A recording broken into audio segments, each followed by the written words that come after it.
Hey gang, thanks for joining Travel Nursing with Trace. Today I've got a long list of items for you for that long 13-week contract. Stay tuned till the end of this video and I'll give you what I think is the number one thing to take. Don't forget this item, it can save you a lot of money. The first item I recommend that you take is all of your nursing supplies, your ink pens, a bag to keep everything in. Some places don't have lockers, so you actually might want to get one of those little waist packs, the little fanny packs to take with you. Your stethoscope, anything that you use on a daily basis in your field of nursing, you're going to want to take that with you. The next thing, always remember to take a copy of your nursing contract. When I first started nursing, I was always asking my representative, hey, can you send me a copy of my contract? I need to look at something. Or perhaps I forgot exactly how much I was making.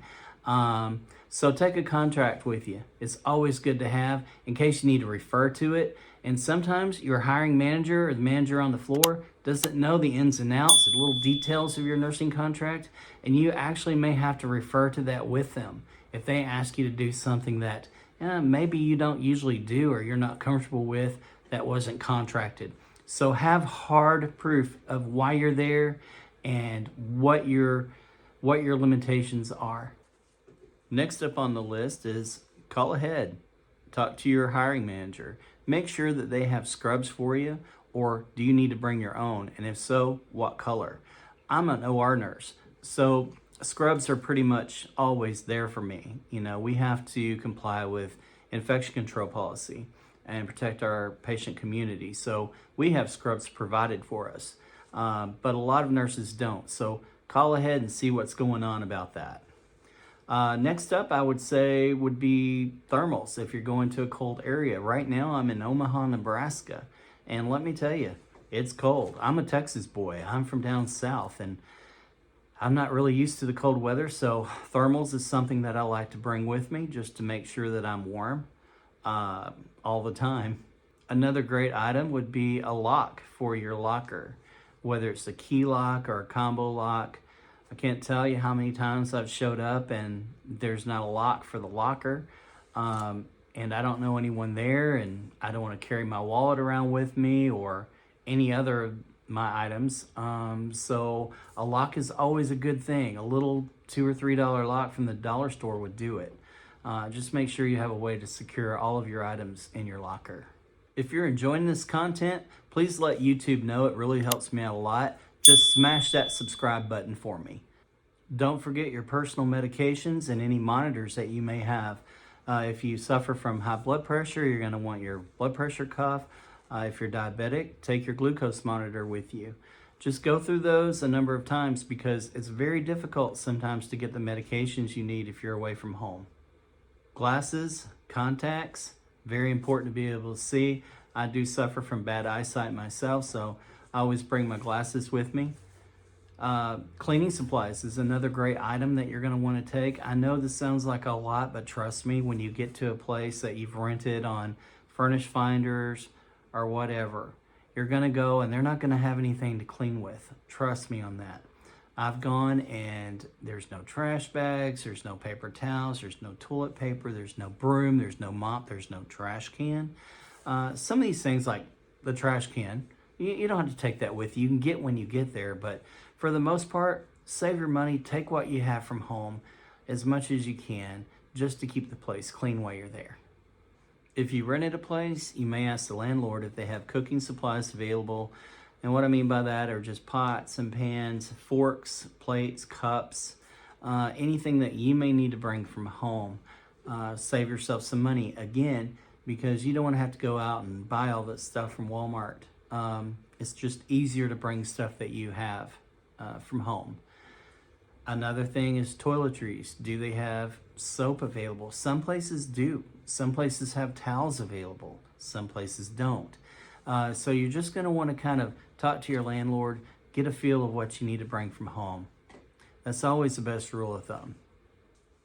Another great item, food, snacks, drinks, spices to cook with. You know, some places have spices in the cabinet, but they're really old or you don't know where they came from. It's just better to bring your own.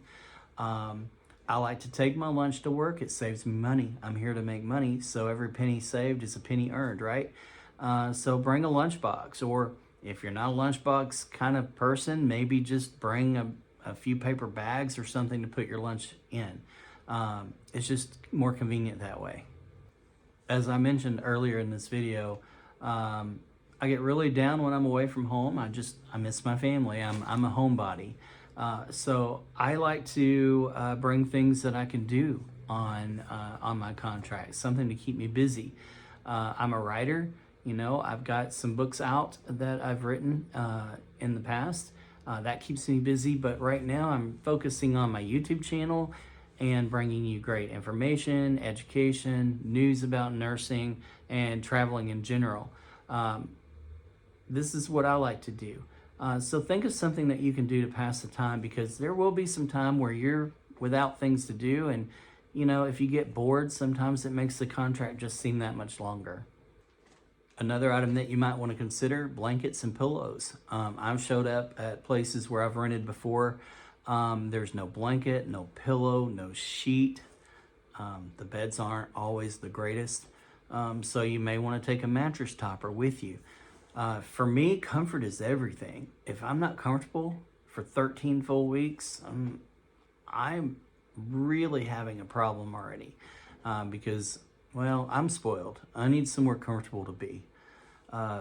Just think ahead. You can call ahead and ask, you know, are there blankets, are there pillows, are there sheets? That way you don't have to pack them, take them, and take up room in your vehicle.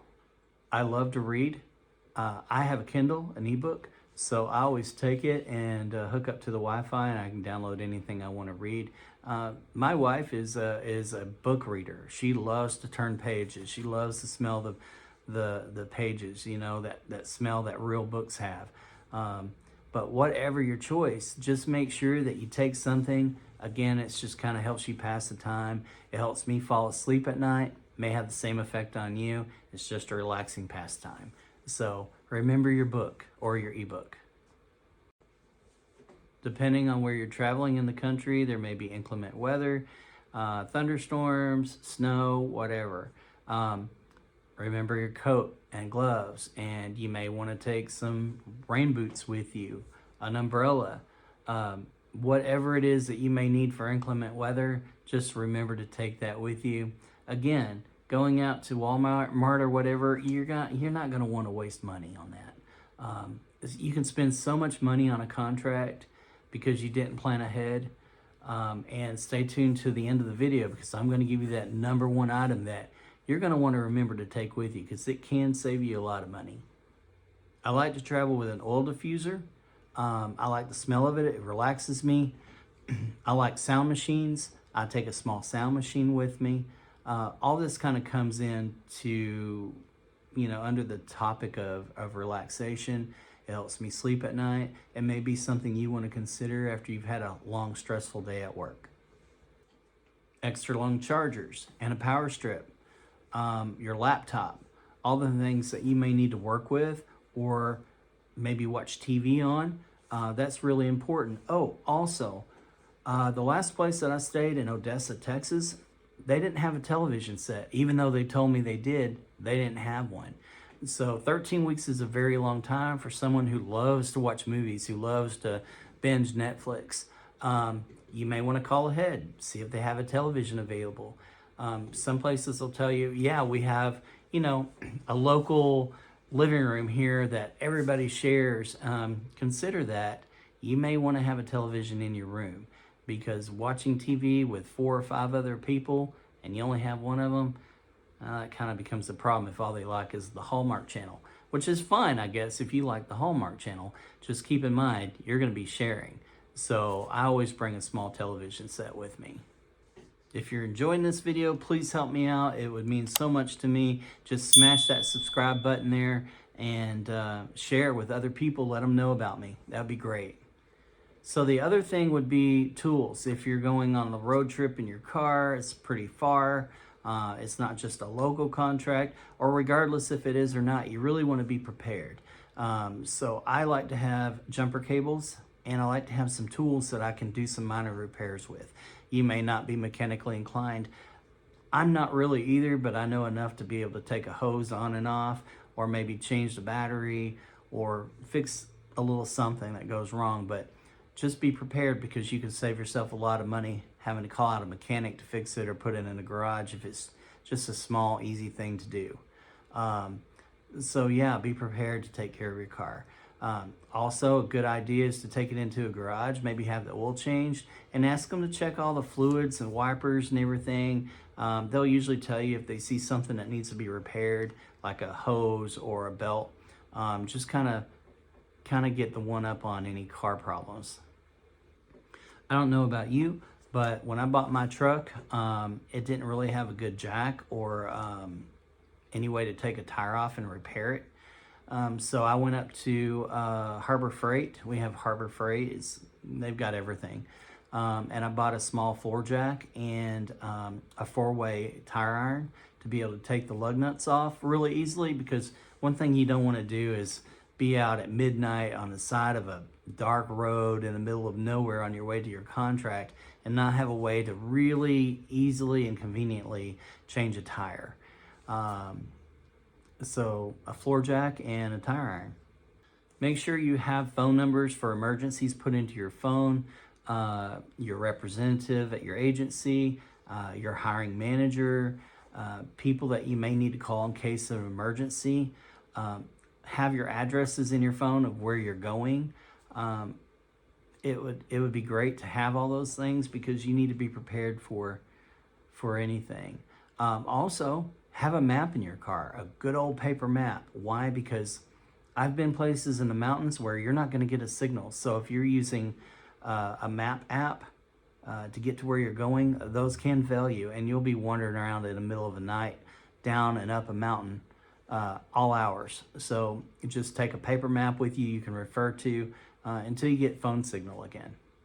Usually your agency is pretty good about getting first day start information to you. Sometimes that will come from the facility itself, but just kind of stay up on that, because you don't want to be caught without that information.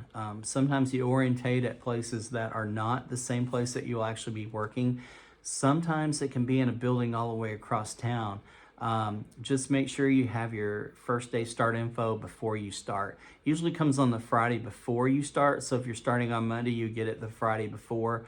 Don't wait on that. You don't want to be caught unaware. It makes you look kind of bad in front of the hiring manager if you show up to the floor and you haven't even orientated yet. Just be aware of what's going on. Don't wait till the last minute. Stay on your representative. Make sure you get that information, because it's so very important.